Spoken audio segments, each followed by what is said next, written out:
Hello and welcome to Zulf Photography. Today we're basically testing an action camera that we've had for a while.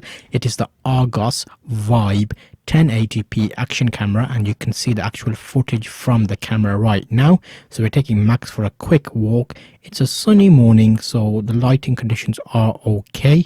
You can see him running around here. I'm holding the camera handheld and recording at 1080p. You can see it doesn't handle the colors very well in terms of the lights and darks, because there's little bits, well, it's going to be uploaded on YouTube, so it'll compress it possibly even further. And this is just to show you how the camera performs.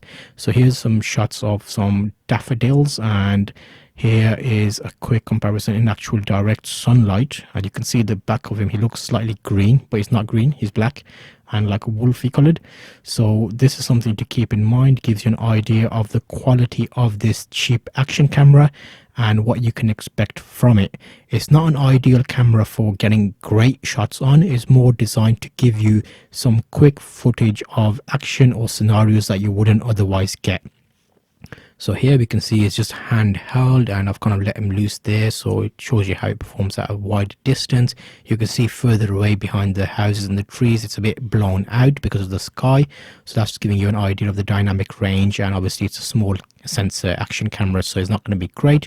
Just practicing some recoil with Max. So he comes and sits down. You can see on my jacket the coloring there, see how it's a bit off, so it's not great. So don't expect excellent things from it.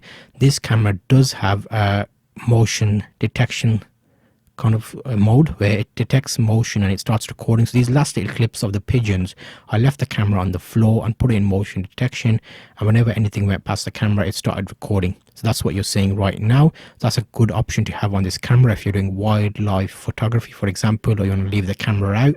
I was able to get an hour's worth of footage out of it. And last here is the photos in the action camera as well of Max, so it gives you an idea at the full 1080p 20 megapixels setting. And yes, it's acceptable, but not as good as a mobile phone. Keep that in mind if you're buying this camera or action camera. See you on the next video.